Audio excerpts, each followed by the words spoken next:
In today's video, I'm going to teach you how to add sizes on Shopify. Whether you're launching a new collection or updating your existing stock, making sure your customers can choose the right size is essential, and doing it correctly can make a world of difference in your online business. Let's dive right into the process, and I'll guide you every step of the way to ensure you set up sizes effectively on your Shopify store. First, start on your Shopify homepage. This is your main control center where you can access and manage every aspect of your online store. And today, our focus will be on products. Navigate over to the products section. This is where you'll find all your existing products, and it's usually listed under the tab on the left side of your screen.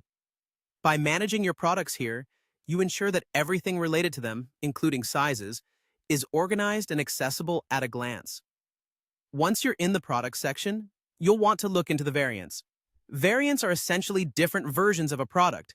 Think sizes, colors, patterns, or even different materials. For our purpose today, we'll focus specifically on adding size options. To do this, you'll want to click on the option to add a variant. Now, don't be intimidated.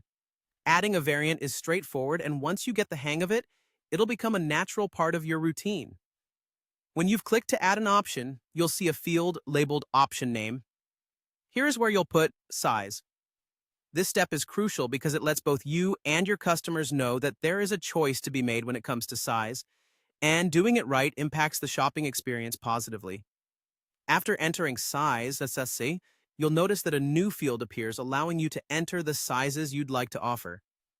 This is where you get to specify exactly which sizes are available for your product, be it small, medium, large, or any other specific measurement your product offers.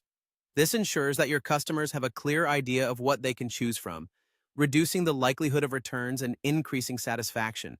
Lastly, once you've added the relevant sizes, don't forget to hit the Save button. Saving is critical. It stores all the changes you've just made, ensuring that they reflect on your site.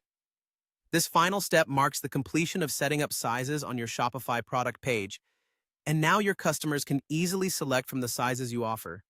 With that, you've successfully added sizes to your products on Shopify, streamlining your customers' shopping experience and better managing your inventory. By integrating sizes carefully on Shopify, you're one step closer to a more efficient, user-friendly store that meets the diverse needs of your customers. Thanks for tuning in today, and I hope this guide has been helpful. Remember, consistent updates and attention to your site's details will keep your store running smoothly. Feel free to check out other tutorials for more tips on optimizing your Shopify store.